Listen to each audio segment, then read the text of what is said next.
Herbert on first down now. And incomplete to open things up. Well, they've got man coverage on the outside, and my scouting report on these DBs tells me that they love to take matters in their own hands. They want man coverage, not zone. And there was good coverage there that forced the incompletion. First carry for Royce Freeman. And he's able to plow forward up to about the 29, just shy of the 30. That'll leave them with a 3rd and 2 coming up. They got 8 yards there. Now a handoff. It's Freeman. Freeman with a fast feet. And he's going to have the first down, yardage to the 35. They get 6 on the pickup there as the drive continues. Defense had a chance to get off the field here on the opening drive, couldn't do it. I know that we go into these meetings with coaches, and sometimes maybe we can get, a little bit numb because they're always going to talk about how important third down is, aren't they? Offense and defense. In this case, one capitalized, and the other, as you said, had a chance to get off the field and didn't get it done. And that's going to be incomplete. Too tough to hold on to that one. It's 2nd down. They'll put a check mark in the box where the defense coordinator was saying, how well can we stay with these receivers if we're in man coverage? Because he just did it on that one, forced the incompletion. That allowed him to get bolder with his pass rush, won't it? Absolutely. Frees up your guys elsewhere. They'll run it here with Blunt. And he'll be brought down just shy of the 45. 9 yards, not quite enough, and they'll be left now with 3rd and 1. Now's a good chunk of yardage picked up there. And big fella, sometimes he doesn't need a whole lot of space created. He can make his own way.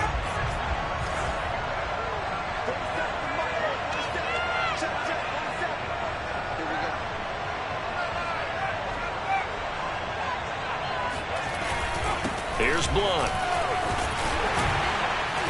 He will have the first down as he's brought down up near midfield. They get 5 out of that one, and it moves the chains. And while it didn't work very well on that play, defenders on 3rd and short know it's going to be a quick read. And really, the quarterback's just going to turn around and hand it off. So that way, you're able to diagnose the play and try and get to the point of attack. But when you're dealing with a fullback, it's hard to knock him backwards. On first down, Justin Herbert. Oh, that's into a sea of bodies, and it's intercepted. Picked off by Kiko Alonso. And he will take this one home. It's a touchdown. It goes without saying, but I'm going to say it anyway. That's a ball he would like to have back, and it lands right in the lap of the defender from there. He doesn't have very far to go before he gets to the end zone, and he got there in a hurry.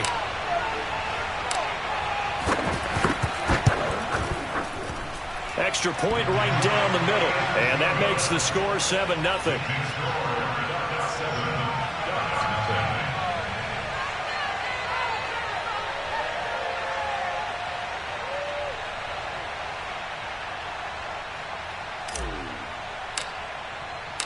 So they'll get another shot on offense following that pick 6, and now the kick is away. From a couple yards deep, he'll bring it out of the end zone. And ultimately, he stopped right where he would have been if he had simply gone down to a knee at the 25.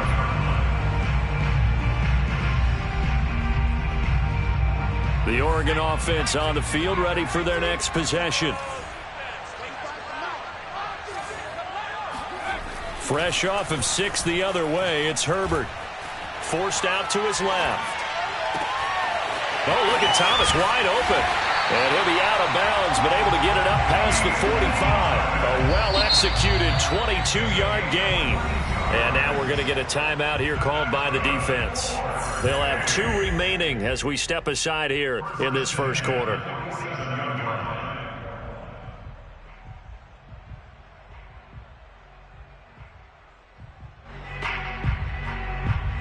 A big hitter to start the drive has him up near midfield here for 1st and 10. Herbert takes it and just pops it forward. Finding room inside the 40. And finally taken down at the 30-yard line. It's another first down as they bite off 23 more on that one. So on the other side of the field now, it's 1st and 10 as they've got things rolling on this drive. Herbert takes it and just pops it forward. Just a yard on the first down carry, so it's 2nd and 9. Defensively, they had that one pretty well figured out. Yeah, and one of the things about this play, it can be even more effective when you run a lot of motion, and there's plenty of times you don't hand it off. On 2nd down now, it's Freeman looking for a seam but finding none. He'll get back to the line of scrimmage, and that's it. No gain on the play there, so that doesn't help. Now they're looking up at a 3rd and 9 situation.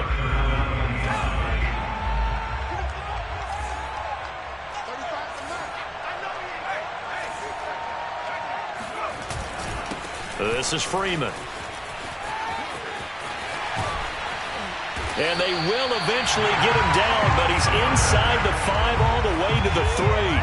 40 yards rushing for him now. He's only carried the ball 4 times. So that's what that elbow in my ribs was all about. You thought they were going to throw the ball as well. Absolutely. I think everybody thought they were throwing the football, caught him off guard. Yeah, I'm telling you, when you have the courage to make that type of a play call, a lot of times you actually get rewarded.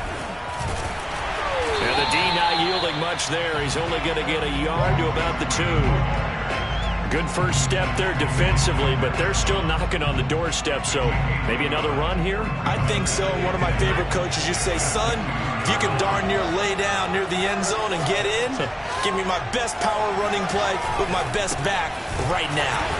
And this one will wind up with him losing yardage back to the 4-yard line. The tally there, -2 yards, brings up 3rd down.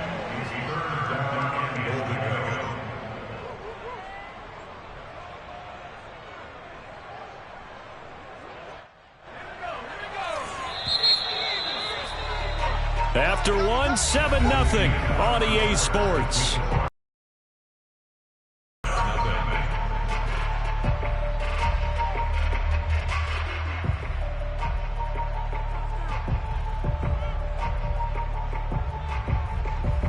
Big play coming here. It's 3rd and goal.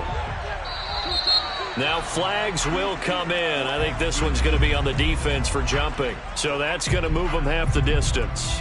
First of all, you can't jump in this situation, but think about your play calling now. Could easily change what you want to do and maybe make things a little bit easier. The penalty gets them half the distance closer, but they'll still need to come up with something on 3rd and goal.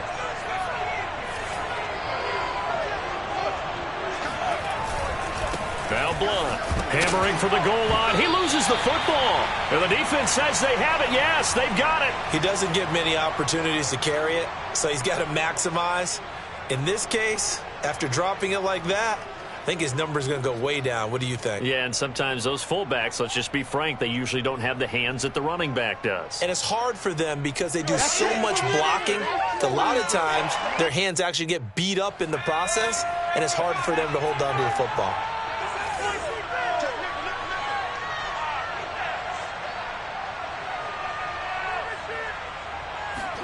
Now Herbert following the turnover. He finds his man Johnson.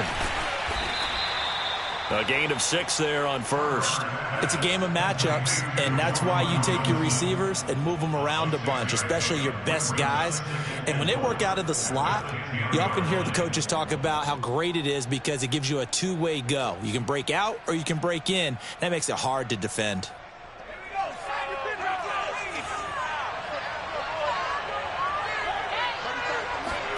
Looking to throw again on 2nd down. Herbert. And he fires one that's intercepted. Picked off by Terrence Mitchell. And he is going to get this one back to the 20-yard line. And they'll take possession already in the red zone and in a great spot to add points to the scoreboard. And, Brandon, how many times have we seen a defense with a lot of field behind them get even more aggressive, right? They feel like they've got them not pinned down, but in a favorable spot for them. And they took advantage of it there, got a nice interception, and set up their offense in great shape. A throw left side to start out. That's complete. 3 yards the gain there, 2nd down. Not a big window to throw. Coverage wasn't too bad there. Yeah, they had him under wraps pretty well, but somehow able to muscle his way open and catch the ball.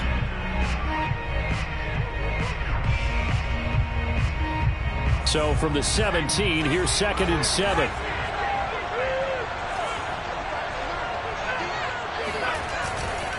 Now a carry for Blunt. And they'll bring him down at the 13-yard line. And still about 3 yards shy of a first as the 4-yard pickup brings it to third down.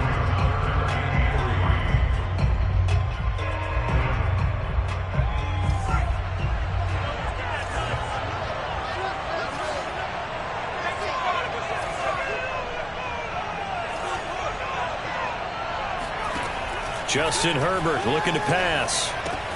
He goes underneath to Freeman. One play at a time. Touchdown. Royce Freeman from 13 yards out. And his guys are an extra point away from tying this thing up.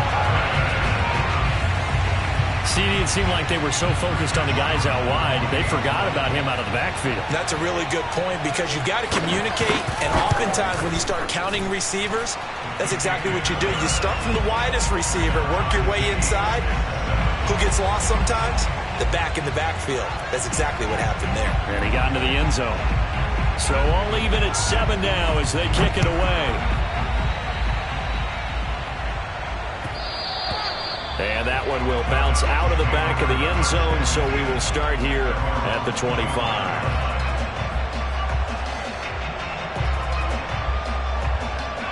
The Ducks set to go on offense as they come to the line. They had the interception last drive, led to the tying touchdown, so 7-7 the score as they begin 1st and 10. And he's upended at the 33 following a good pickup of 8. It's a gain of 8. Brings up 2nd and 2 at the 33-yard line.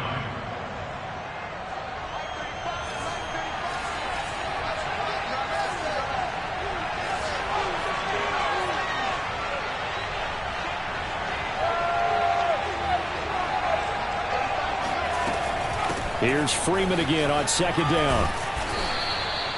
They'll get 3 as the drive continues. It's a 1st down. 2nd and 2 is prime time for a little bit of a gamble, isn't it? Open up the playbook, go play action, toss that bad boy deep. But in this situation, go ahead and give it to your back. Let him pick up a 1st down. Keep the sticks moving. So from the 36 now, 1st and 10. Now Herbert with it, looking to pass. And he slings one that's incomplete. To this point, I've been impressed with the work defensively. They have not allowed a lot of receivers to run free. And there's another example, another incompletion. On 2nd and 10, Herbert. He's got the 1st down and more past midfield. And all the way down to the 41-yard line. 23 yards the pickup there. Of course, the catch was nice, but how about what happened after? Able to stay on his feet and gain all that additional yardage. So many of these slot guys, I think, have running back in their background.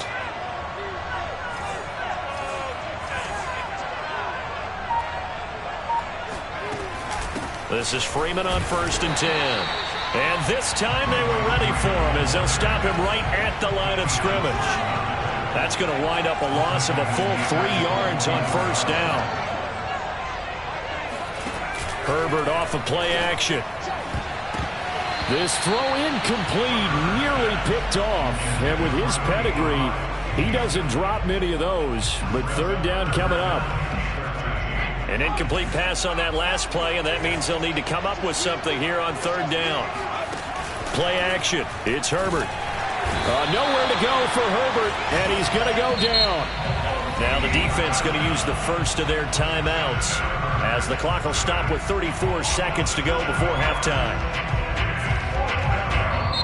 Now whistles come in. We're going to get a timeout here by the offense as the clock will stop with 34 seconds to go before halftime. And how about this? 4th and long, and they're going to go for it.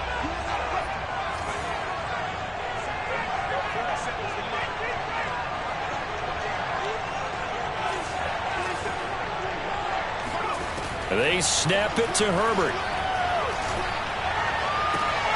Oh, he rifles one, and that's going to be intercepted. Troy Hill picks it. And the return stops just a little bit shy of midfield at the 48-yard line. 2nd straight drive now here, Charles, that have ended with an interception. And I just wonder, because I don't think it's going to rattle him necessarily, But I also wonder if it's going to unnerve him a little bit. Does it lead to another one? Or does he find a way to pull it together and become sharp again? The Oregon offense on the field, ready for their next possession. Have a great starting field position and a couple of timeouts at their disposal. They'll certainly have the green light here. And now this is intercepted. My goodness. Picked off by Patrick Chung. And his guys have got it back at the closing stages of the first half.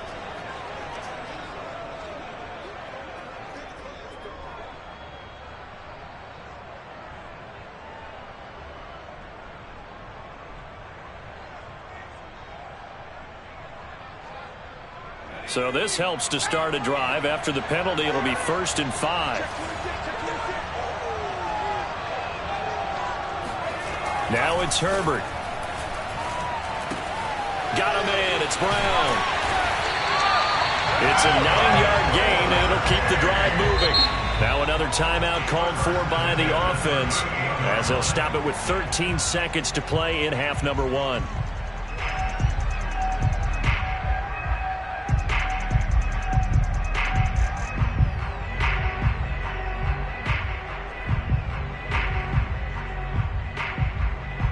So here's a 1st and 10 at the 38.